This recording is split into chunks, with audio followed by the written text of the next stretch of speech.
Share. Oke, udah ya kayaknya ya. Oke, monggo Mbak Ria, Oke, silakan.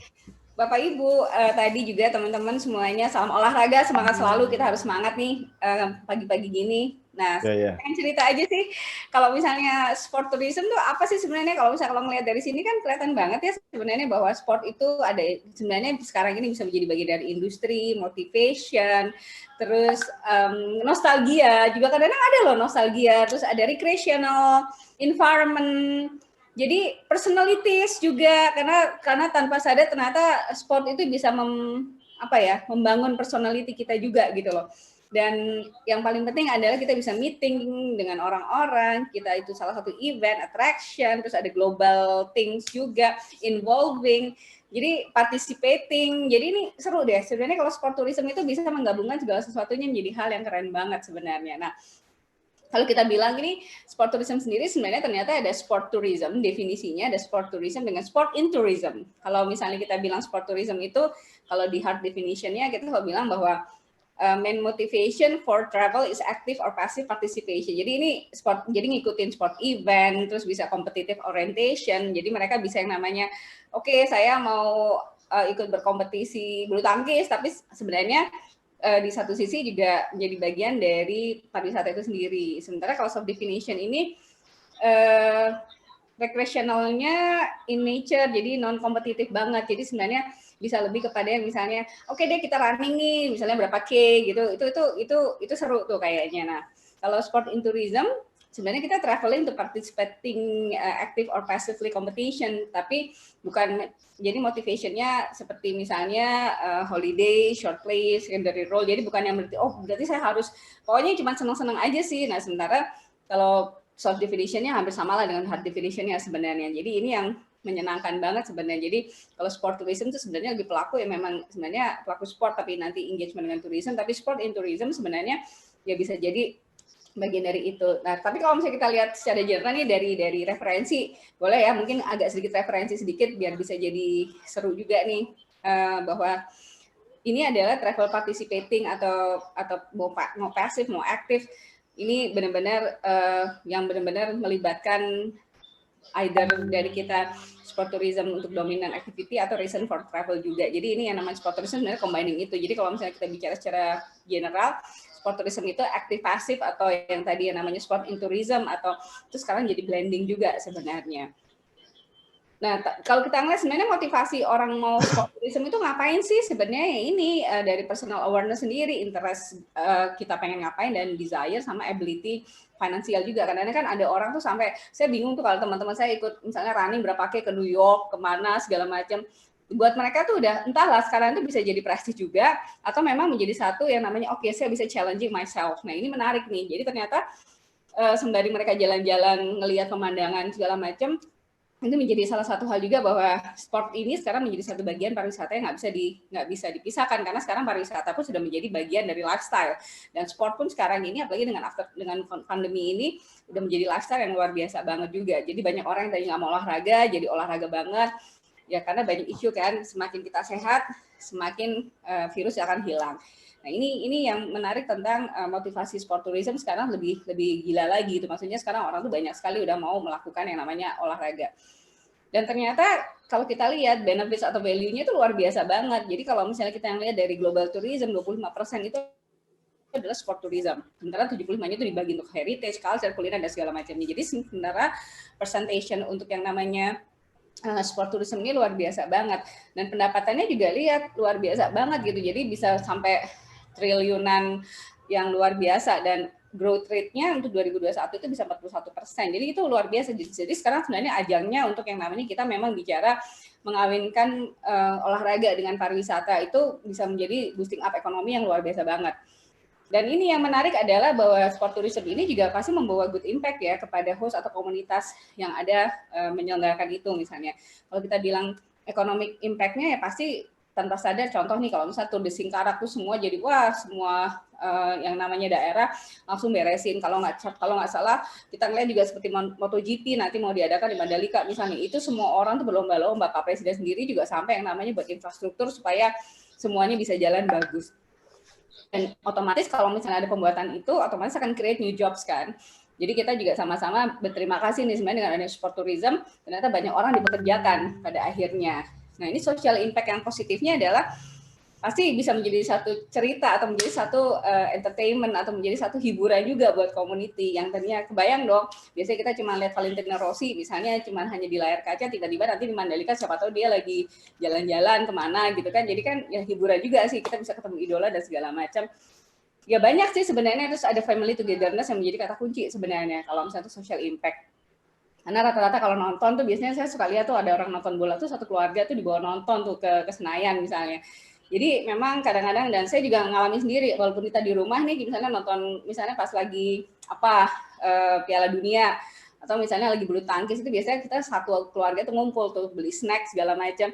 Jadi benar-benar bisa family. Jadi sport tourism ini atau sport ini menjadi satu engagement buat keluarga yang kita menyatukan keluarga. Tapi nggak hanya positifnya ternyata, jadi ada social impact juga nih kalau misalnya gara-gara sport tourism.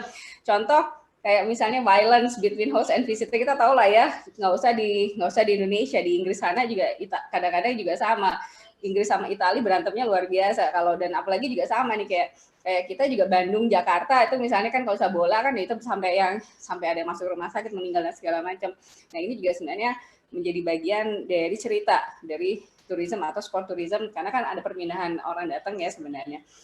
Nah jeleknya juga kalau untuk physical impact-nya, kalau yang negatifnya ini pasti overcrowded, noise dan pollution. Iyalah karena kadang-kadang kalau saya lihat tuh banyak banget, nggak usah gitu-gitu, kalau misalnya habis nonton bola Senayan tuh pasti nggak bisa jalan, belum lagi nanti lempar-lemparan, pokoknya kotor segala macam, orang teriak-teriak pakai toa segala macam. Nah ini memang kadang-kadang kita bisa bilang di satu sisi memang ada positive impact, tapi satu sisi ada negative impact. Nah ini sebenarnya PR kalau misalnya kita bisa pemerintah atau komunitas atau kita semua lah yang bisa kalau bisa negative impact-nya kita bisa reduce. Dihilangkan akan sulit, tapi pasti kita reduce. Nah, marketing of sport tourism ini bisa banyak banget ya sekarang ya. Kadang-kadang kita ngelihat kalau misalnya di bola tuh misalnya Fly Emirates, misalnya Ronaldo misalnya pakai yang namanya Fly Emirates, atau kadang-kadang kita suka ngelihat tuh kalau misalnya di tim bola kita tuh ada apa, atau kalau misalnya pas ada pertandingan bola ada Pocari Sweat, McDonald kadang-kadang. Jadi sebenarnya ternyata marketing through sport ini menjadi salah satu bagian yang krusial buat perusahaan-perusahaan karena ternyata mereka bisa dilirik dan orang pasti akan lihat ini apa nih, tanpa sadar tuh kalau misalnya kita ngelihat marketing, otomatis kan kita ngelihat sesuatu yang terlihat. Sehari-hari kita misalnya penggila bola dan di situ tuh tiba-tiba ada Fly Emirates atau misalnya Adidas segala macam. Otomatis tuh engagement kita, misalnya saya suka sama Valentino Rossi, wah dia pakai Adidas, berarti saya harus pakai Adidas. Jadi sebenarnya ini salah satu hal untuk cuci otaknya fansnya para misalnya olahragawan yang menjadi favoritnya orang-orang. Dan inilah yang di-capture sama industri-industri yang terkait dengan marketingnya dan segala macam. Terus, nah inilah akhirnya sport, event, and tourism itu menjadi satu winning combination yang seksi banget. Contoh misalnya Olympic Games ini buat orang tuh berlomba-lomba dan wah berapa banyak tuh ratusan juta dolar yang bisa masuk atau 3,7 billion yang bisa dari host country-nya bisa dapat pendapatan atau keuntungan dari situ, atau kita bilang ya pemasukan dari situ. Dan ini kalau misalnya kita contoh nih di Rusia 2018 nih ternyata 4,1 million expected in Russia dari 2018 World Cup. Jadi kebayang dong itu kalau satu orang aja ngeluarin berapa spend uang, kalau 4,8 billion berarti nggak kaya banget nggak tuh Rusia dari devisa, belum dari bukan hanya dari wisatawannya yang datang tapi juga dari orang-orang officialnya yang datang juga itu mendapatkan luar biasa banget.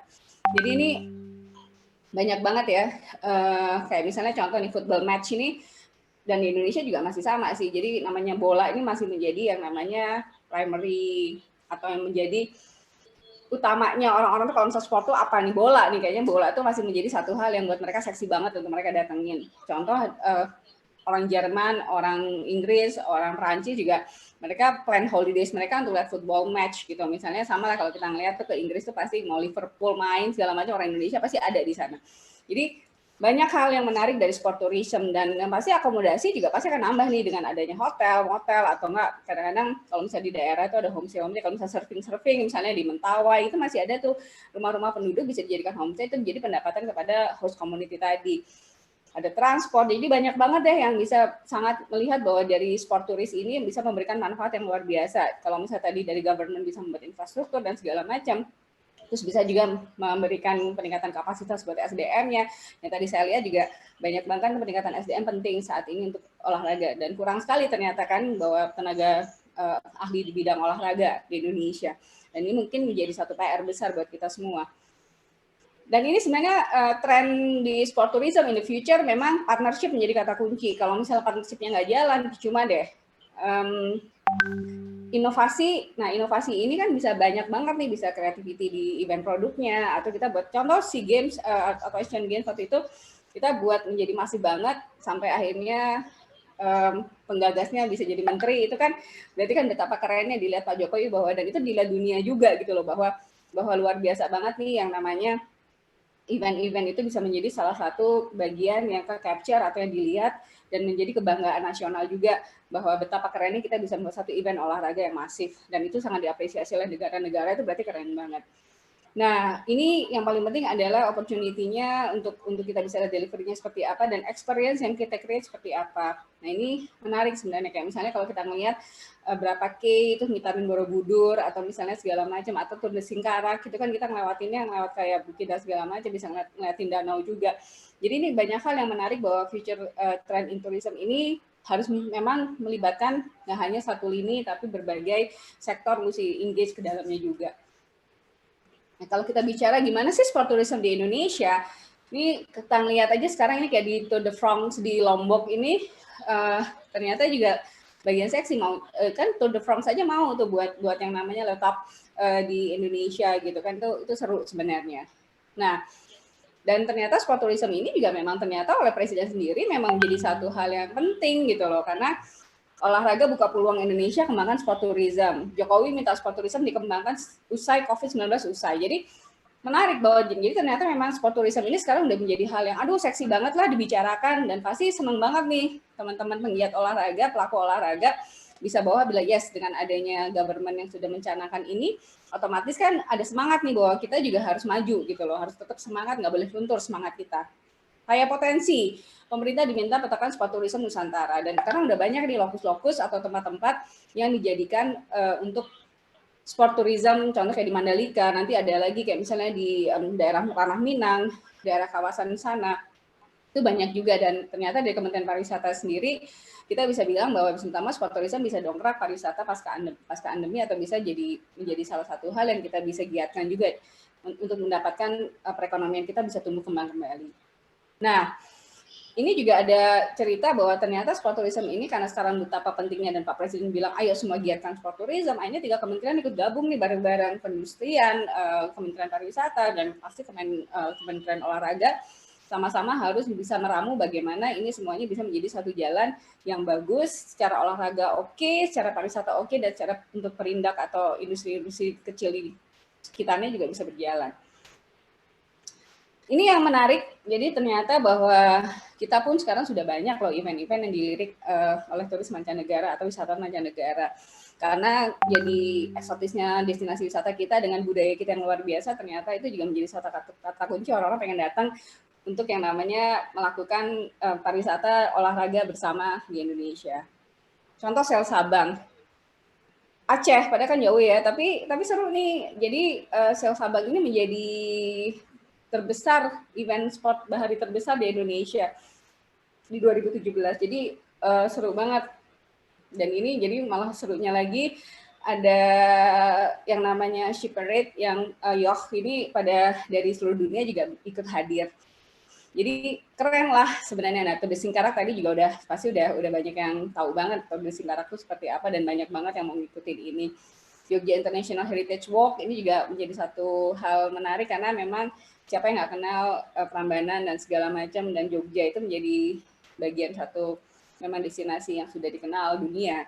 Di Linggarjati ini juga banyak mengitari Waduk Dharma. Nah, Borobudur Marathon apalagi kalau kita lihat tuh banyak yang memang seneng karena di situ kan banyak persawahan, jadi lari di antara sawah-sawah itu menyenangkan banget.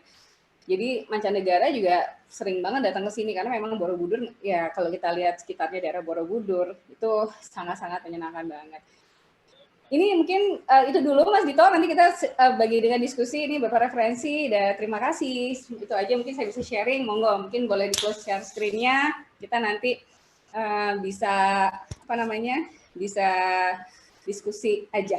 Thank you. Oke, Mbak Ria, terima kasih banyak sudah menyampaikan. Sebenarnya padat ini paparan, tapi singkat karena mungkin ya itu, kalau Mbak Ria menjelaskan materi itu pasti dengan maraton ya Mbak ya, ngebut. Karena saya ya itu harus maraton Semangat ya. dalam hidup, jadi terlalu kenceng. Oke, kita masuk ke sesi tanya jawab Mbak Ria.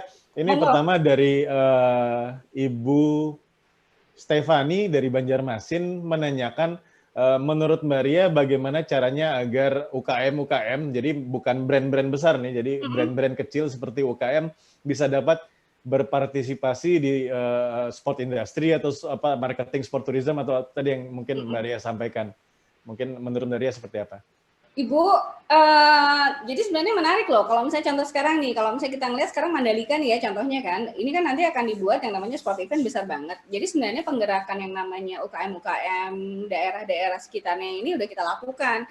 Jadi nanti misalnya gimmick-gimmick, misalnya kita kan banyak nih yang namanya kita harus memberikan, kalau misalnya kita kasih hadiah atau ngasih goodie bag, itu kan pasti harus ada berkearifan lokal, dan otomatis itu UKM atau masyarakat-masyarakat yang digerakkan, karena kita nggak bisa tuh, sebenarnya berharapnya sih bahwa sport tourism ini salah satunya kenapa Pak Jokowi juga mungkin sekarang juga teriak-teriak ya soal sport tourism, karena memang salah satunya itu nggak hanya penggerakan yang hanya di bagian olahraga aja, tapi emang ini kayak ada multiplier effect ke masyarakat yang lain. Dan saya juga yakin tuh kayak makanan segala macam itu tanpa sadar dengan banyaknya orang yang datang, percaya deh semua orang tuh kadang-kadang pengen nyobain nih yang namanya makanan-makanan tradisional lokal. Nah, tinggal PR-nya nih buat teman-teman di KUKM adalah bagaimana bisa membuat packaging yang hygiene, yang maksudnya higienitasnya bagus dan yang memang menarik. Karena memang kita juga harus belajar juga nih Bu, bahwa yang namanya untuk membuat packaging untuk orang Indonesia dengan orang luar agak berbeda. Apalagi kalau misalnya memang sport tourism ini atau misalnya event-event ini adalah event-event mancanegara. Jadi memang kita harus memperhatikan itu banget. Nah, sekarang ini sebenarnya banyak kok dari kementerian-kementerian juga sudah mulai melakukan sosialisasi atau malah pelatihan-pelatihan untuk membuat packaging yang bagus untuk menyambut yang namanya kegiatan akbar kayak Tour de Singkarak misalnya, itu banyak tuh kayak apa tuh namanya songket itu menjadi bagian misalnya untuk pembungkus atau misalnya menjadi satu gimmick yang memang diberikan. Jadi kalau kebayang dong kalau yang datang itu ada ratusan orang, otomatis kan berapa banyak nih yang namanya KUKM itu bisa hidup dari situ. Mungkin itu sih Mas Dito sementara. Oke, mungkin kalau ada yang masih belum mengerti Mandalika, Mbak ya, itu di Nusa Tenggara Timur ya, Mbak ya? Iya, itu di Lombok. Sedang disiapkan sirkuit untuk GP di situ ya, MotoGP ya. Dan targetnya 2021 ya, Mbak ya, itu akan ada MotoGP. Tahun depan loh. Tahun depan kita bisa melihat langsung para pemotor. Ada macam-macam deh. Kelas dunia di sana. Baik, terima kasih Mbak. Selanjutnya mungkin pertanyaan dari Bapak Supri, guru PJOK dari Pacitan, Jawa Timur. Apakah olahraga tradisional itu bisa dikategorikan juga sebagai sport tourism karena lebih banyak unsur kesenangannya? Mohon bisa dijelaskan definisi singkat mengenai sport tourism itu, Mbak Ria. Sebenarnya kalau sport tourism ini sebenarnya lebih mengawinkan sih Pak, lebih mengawinkan yang namanya olahraga dengan pariwisata. Tapi kalau misalnya sebenarnya kalau lihat sepak takraw ini kan sebenarnya olahraga tradisional juga, nah tapi ternyata sekarang juga bisa dikompetisikan. Saya sempat lihat kok bahwa ada kompetisi sepak takraw untuk misalnya wilayah ASEAN gitu, karena kan memang ada beberapa budaya kita tuh hampir sama, Malaysia, Thailand, mereka juga punya sepak takraw dan ternyata itu juga bisa menjadi salah satu kunci sport tourism sebenarnya, karena tetap walaupun itu permainan, tapi kan ada kompetisi things yang di dalamnya gitu. Mungkin ini ahli olahraga nih, mungkin yang akan lebih bisa menjelaskan secara detail. Tapi intinya bahwa olahraga tradisional pun sekarang bisa, contoh gasing. Gasing itu kan kita bisa bilang juga kayak olahraga ya sebenarnya, karena kan juga susah tuh, nggak gampang, layang-layang. Nah itu mungkin apakah bisa, karena ternyata juga ada, dan ternyata kalau misalnya kita melihat di Amerika sendiri atau di luar negeri sendiri pun itu layang-layang juga bisa jadi kompetisi layang-layang, entah itu dari pembuatannya, entah itu dari ya ketahanan dan segala macamnya. Mungkin itu sih yang mungkin sementara Ria bisa jawab sepengetahuan Ria, tapi mungkin kalau misalnya mau nanya soal definisi tentang bahwa olahraga tradisional itu apakah bisa dimasukkan, setahu Ria sih salah satu contohnya sepak takraw bisa dimasukkan, dan ternyata banyak juga nih yang mungkin akan olahraga tradisional yang akan bisa menjadi salah satu event, karena banyak juga awalnya kan sebenarnya kayak sepak bola itu juga olahraga tradisional awalnya kan sebenarnya, tapi akhirnya sekarang sesuai pergulatan waktu dan segala macam ternyata ini bisa menjadi satu olahraga menjadi internasional pada akhirnya. Mungkin itu sih, tapi butuh proses pasti kalau misalnya olahraga tradisional, karena memang kita mesti ngeliat dulu. Kalau cuma hanya di satu tempat ya agak repot, tapi kalau misalnya memang ternyata ada beberapa budaya-budaya atau bangsa-bangsa yang hampir sama, mungkin bisa disinergikan. Mungkin itu dulu, Kak Dito. Semoga berarti itu memang potensi ya Mbak ya, itu memang potensi dan sekarang sangat. Tinggal entah mungkin pihak swasta atau pemerintah yang bisa mengemasnya menjadi sebuah event sport tourism gitu ya. Ya, dan awalnya sebenarnya betul juga nih Mas Dit. Sebenarnya kalau misalnya yang paling benar adalah, bukan benar ya, yang paling tepat sebenarnya kalau misalnya memang harus ada campur tangan tadi, karena kan kolaboratif tadi ya, kita nggak bisa sendiri juga. Jadi misalnya kita ngeliat nih, ternyata ini ada olahraga yang bisa dikompetisikan untuk nasional dulu, atau per kabupaten, per provinsi dulu. Nah nanti siapa tahu ternyata saya mau ikut, dan ternyata kita bisa nanti menjadi satu yang masif dan besar. Nah ini menarik kan, sama kan kayak ada Asian Games, SEA Games, Olympic, itu kan sebenarnya kan konsepnya hampir sama sebenarnya. Ya, oke, terima kasih Mbak. Selanjutnya kita beralih ke masih di Jawa Timur, di Sidoarjo, dari Coach Diego Alcadaf. Dia menanyakan, mungkin Mbak Ria bisa bercerita sedikit, mungkin kita sebagai masyarakat umum agak bingung dengan kemarin apa yang terjadi di Jakarta mengenai Formula A gitu ya Mbak ya kemarin ya. Saat pemerintah daerah sedang menggiatkan, sedang mencanangkan akan membuat sebuah event sport tourism yang mungkin cukup bagus, bukan hanya untuk Jakarta tapi Indonesia, tapi mendapat mungkin bukan serangan ya, tapi apa ya istilahnya? Dikritisi banget oleh pemerintah pusat seperti itu. Mungkin Mbak Ria bisa menceritakan apa yang terjadi di situ. Sebenarnya kalau misalnya boleh, ini yang Ria tahu ya, bahwa sebenarnya memang kalau membuat satu kayak kita buat sirkuit atau apapun kan memang kan banyak yang harus di FGD kan gitu awalnya gitu loh. Kan ini mungkin ada salah satu yang tidak tersampaikan atau terundang sebenarnya. Jadi kayaknya kalau Ria pikir, karena terus terang bener juga kalau misalnya mau di area Monas tuh sebenarnya memang keren, tapi kan mesti dilihat dulu itu monumen nasional, pantas atau enggaknya juga mesti ada dari cultural heritage, dari orang-orang yang memang punya cerita soal itu. Ini gimana nih, apakah bisa tadi kan kalau misalnya di paparan Ria tadi kan saya sampaikan ada yang namanya overcrowding, pollution. Nah ini kan menjadi bahan pertimbangan. Nanti gimana nih kalau ternyata orang datang terus crowdnya banyak banget malah rusak di area Monas. Sementara Monas ini kan udah menjadi satu lambang identitas kota Jakarta gitu loh. Jadi kalau Ria pikir memang mungkin ada miscommunication yang dijalani, dan memang mungkin akan lebih tepat sebenarnya. Kalau kan contohnya kalau Borobudur beda ya, kalau misalnya kayak tadi tuh misalnya kita lari di area Borobudur kan bukan di Borobudurnya, tapi kan mereka menyitari desa-desa di Borobudur misalnya. Nah mungkin bisa hanya karena kan kalau misalnya Ewan ini kan juga quite agak mesti yang disiapin tuh mesti sirkuit besar dan segala macam mungkin, dan itu mungkin agak pertimbangan juga sih kalau menurut Ria sih ya. Jadi satu sisi sih bukannya, nah untuk membuat yang namanya sport event atau membangun infrastruktur untuk sport event ini juga mesti ada hal yang mesti nggak bisa cuman punya uang langsung buat, yang penting orang datang, nggak itu juga, karena ada socio-ekonomik dan environment yang mesti dipikirin juga nih Mas Diego. Ya. Jadi banyak untuk mengambil keputusan atau memutuskan suatu event itu juga mesti melibatkan seluruh pihak terkait gitu ya Mbak ya? Betul banget.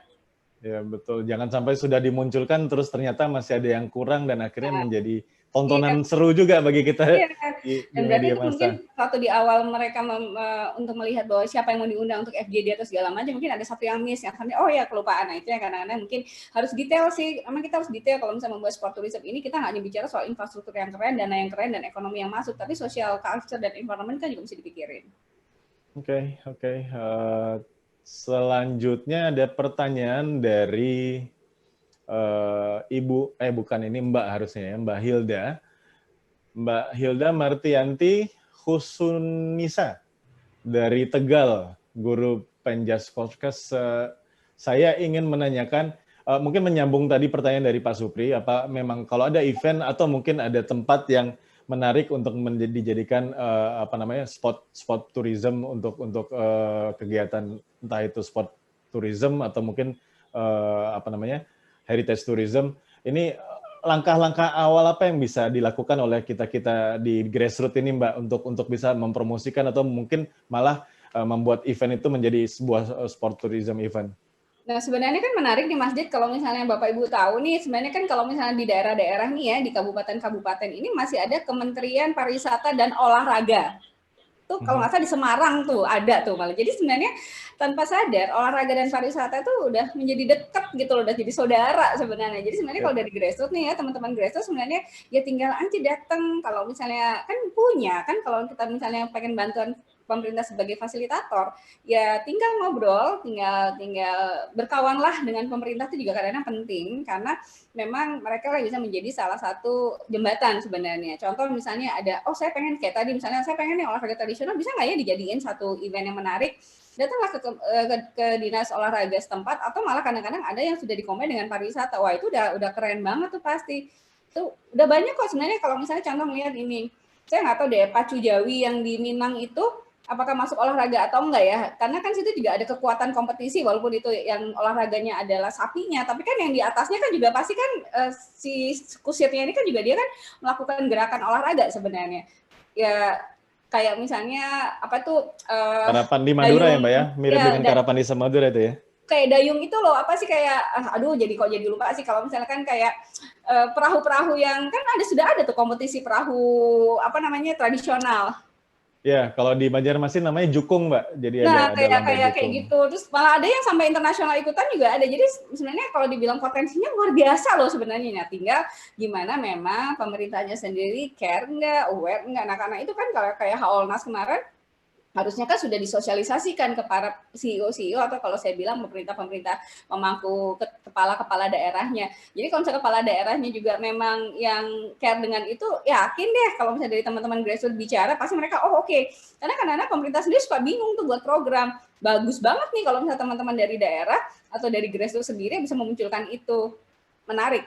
Apalagi sport tourism tadi, tinggal bilang aja ke pemerintah daerahnya, Pak Bupatinya kayak atau Pak Kepala Dinas Olahraga Pariwisata, Pak Presiden ini bilang loh olahraga penting. Ya siapa tahu malah akan didengar. Mungkin itu kali. Oke, Mbak Ria.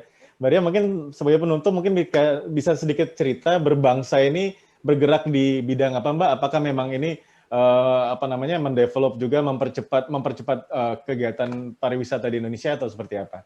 Jadi Berbangsa Foundation ini sebenarnya berbangsa itu bersama bangun desa, karena saya cinta sama desa sih ya. Jadi memang berbangsa ini nggak hanya pariwisata, tapi memang kita pengen gerakan desa ini semuanya masif lah. Jadi membuat kemandirian dari teman-teman di desa. Kemandirian ini kan bisa dari pertanian, dari olahraga itu sendiri. Maksudnya misalnya gini, ada satu desa memang yang semuanya ternyata jago main bola tuh, kayak di Brazil, misalnya kayak gitu-gitu. Jadi kita juga bisa bilang bahwa dan itu kita bisa mengkombinasikan, kita coba mengkombinasikan atau kita mencari funder atau funding yang memang bisa membantu untuk desa-desa ini maju. Nah, tapi memang kalau misalnya sekarang kita pengennya sih kombinasi desa wisata ini menjadi kata kunci penting karena ternyata desa wisata sebagai ekosistem ini salah satunya adalah tadi permainan tradisional, olahraga tradisional kayak misalnya pacu Jawi atau pacu sapi di Solok atau daerah Minang ini itu ternyata juga menjadi bisa menjadi salah satu pariwisata yang seksi nih buat fotografer dan mancanegara itu banyak banget yang datang gitu loh. Jadi seru lah sebenarnya. Jadi kalau berbangsa ini sebenarnya foundation atau yayasan yang memang non-profit organization yang kita buat bersama teman-teman yang seiman dalam arti yang memang pengen bantu Indonesia ini maju terutama desa-desanya. Itu sih Mas Dik. Siap. Mungkin kalau peserta ingin mendapatkan nomor kontaknya Berbangsa untuk berdiskusi mengenai pengembangan. Ada kok, pakai nomor telepon WA aja tuh di Ria tuh, ada kok di paparan Ria terakhir, ada kok itu nomor telepon Ria. Oke, silakan langsung ke Mbak Ria ya. Boleh, tapi WA ya, kadang-kadang kalau nelpon nggak diangkat, suka nanti takutnya dikira nawarin kartu kredit lagi.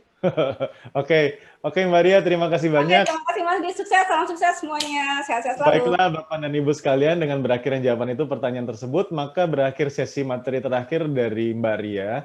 Kami persilakan kepada Mbak Ria untuk menyampaikan statement penutupnya.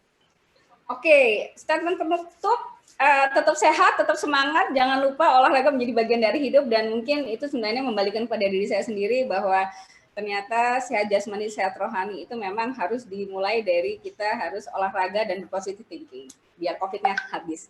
Mungkin itu aja sih, salam olahraga, itu aja kali ya. Oke, terima kasih banyak Mbak Ria, pola hidup seimbang berarti ya, istirahat cukup, olahraga cukup. Baik, terima kasih banyak kepada Dr. Fitria Riani MSc yang telah menyampaikan materinya serta memberikan jawaban untuk pertanyaan-pertanyaan tadi. Bapak Ibu sekalian. Demikian rangkaian kegiatan